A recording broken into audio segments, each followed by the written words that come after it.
Portugal തലസ്ഥാനമായ ലിസ്ബണിൽ വിനോദസഞ്ചാരികൾ ഉപയോഗിക്കുന്ന ഫ്യൂണിക്കുലർ ട്രെയിൻ പാളം തെറ്റി 15 പേർക്ക് അപകടത്തിൽ ജീവൻ നഷ്ടമായി. നിരവധി പേർക്ക് പരിക്കേറ്റു. 1885 മുതൽ സർവീസ് നടത്തുന്ന ഫ്യൂണിക്കുലറിന് സംഭവിച്ച തകരാറിനെ കുറിച്ച് അടിയന്തര അന്വേഷണം ആരംഭിച്ചിട്ടുണ്ട്.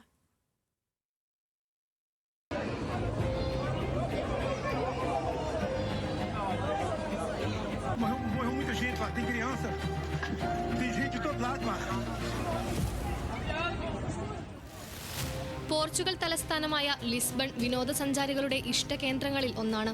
ബുധനാഴ്ച വൈകുന്നേരത്തോടെ ലിസ്ബണിന്റെ സമീപത്തുള്ള അവനിഡ ലിബേഡിനിലാണ് ഫ്യൂണിക്കുലർ പാളം തെറ്റിയത്. വിനോദസഞ്ചാരികളെ ഏറ്റവും ആകർഷിക്കുന്ന റെയിൽവേ സംവിധാനമാണ് ലിസ്ബണിലെ ഫ്യൂണിക്കുലർ. കുത്തനെയുള്ള ചെരുവുകളിലൂടെ മുകളിലേക്കും താഴേക്കും സഞ്ചരിക്കാനാണ് ഈ യാത്രാ സംവിധാനം ഉപയോഗിക്കുന്നത്.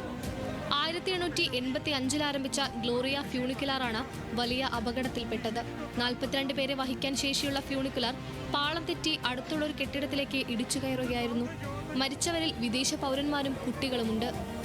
അപകട കാരണത്തെക്കുറിച്ചും മരിച്ചവരാരൊക്കെ എന്നതിനെക്കുറിച്ചും വിവരങ്ങൾ പുറത്തുവിടാൻ കൂടുതൽ സമയം വേണമെന്ന് ലിസ്ബൺ മേയർ കാർലോസ് മൊയ്ദാസ് അറിയിച്ചു. ലിസ്ബൺ നഗരത്തിൽ 3 ദിവസത്തെ ദുഃഖാചരണം പ്രഖ്യാപിച്ചിട്ടുണ്ട്. വിനോദസഞ്ചാരികൾക്ക് വേണ്ടി പ്രൊഫഷണലായി തന്നെ ക്രമീകരിച്ചിരുന്ന ഫ്യൂണിക്കുലർ അപകടത്തിൽപ്പെട്ടതിന് വലിയ ഞെട്ടലോടെയാണ് പോർച്ചുഗൽ അധികൃതർ നോക്കിക്കാണുന്നത്. നടന്നത് ഭയാനകമായ അപകടമാണെന്നും ഞെട്ടൽ രേഖപ്പെടുത്തിയതായും സ്പെയിൻ പ്രധാനമന്ത്രി പെഡ്രോ സാഞ്ചസ് എക്സിൽ കുറിച്ചു. പല ലോക നേതാക്കളും അപകടത്തിൽ നടുക്കം രേഖപ്പെടുത്തിയിട്ടുണ്ട്. International desk, news Malayalam.